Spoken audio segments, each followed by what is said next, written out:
Oke, setelah Anda meminta orang yang mendengarkan Anda untuk nulis passion-nya, coba sekarang diperiksa apakah selaras antara passion dan vision.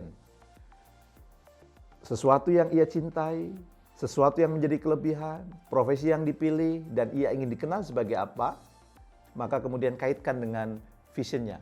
Nyambung tidak? Ada benang merahnya atau tidak? Kalau ternyata tidak ada benang merahnya, maka tugas Anda kemudian memastikan orang itu untuk mengubah salah satunya. Boleh jadi vision-nya, boleh jadi passion-nya. Terserah mana yang dia paling enjoy. Yang asik tentunya apabila antara vision dan passion-nya itu sudah selaras. Contoh yang tidak selaras itu seperti apa? Misalnya dia vision-nya ingin mendapat hadiah Nobel, tetapi kemudian aktivitas yang dilakukan tidak menunjukkan bahwa apa yang dilakukan itu diakui atau diakomodir oleh sang pemberi hadiah Nobel.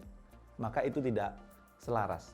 Atau dia ingin menjadi salah satu pengusaha yang menyediakan lapangan pekerjaan terbanyak di Indonesia dengan omset sekian triliun, tapi ternyata profesi yang dipilih adalah karyawan.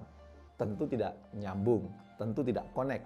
Maka tugas Anda adalah mengkonekkannya atau menyelaraskannya. Bila ternyata tidak selaras, maka peserta training Anda, peserta seminar Anda minta untuk mengganti. Apakah yang diganti adalah vision-nya atau yang diganti adalah passion-nya. Beri waktu peserta untuk kemudian merenungkan, karena itu adalah hidup mereka, maka biarkan mereka yang menemukan, bukan Anda yang menemukan.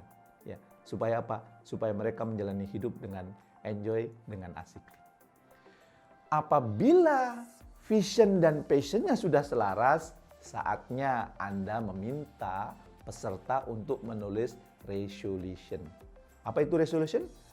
3 target utama yang ingin ia raih dalam tahun itu. Betapa banyak orang-orang yang menyusun resolusi tahunan, tapi ternyata di akhir tahun tidak ada yang terrealisasi. Kenapa? Karena salah satunya antara vision dan passion itu tidak selaras. Sehingga ketika dia nulis resolution, dia asal nulis ikut-ikutan barangkali. Tidak keluar dari lubuk hati yang paling dalam. Nah, oleh karena itu Anda perlu memastikan bahwa antara vision, passion selaras, dan setelah itu Anda meminta peserta untuk menulis resolution. Apa itu? Intinya 3 target utama yang ingin ia raih 1 tahun ke depan. Dan insya Allah apa yang dia tulis, resolutionnya menjadi selaras dengan visionnya dengan passionnya. Kalau ini terjadi, maka insya Allah arah hidup orang yang Anda bimbing, arah hidup orang yang kemudian Anda pandu akan semakin clear, semakin jelas, dan itu akan menambah semangat mereka. Tapi ingat ya, pastikan Anda juga menyelaraskan apa vision Anda, apa passion Anda, dan apa resolution Anda. Kalau Anda sudah selaras, insya Allah orang-orang yang Anda bimbing pun antara vision, passion, dan resolutionnya juga akan selaras. Selamat mencoba, selamat menyelaraskan, dan selamat menikmati hidup Anda yang semakin nikmat.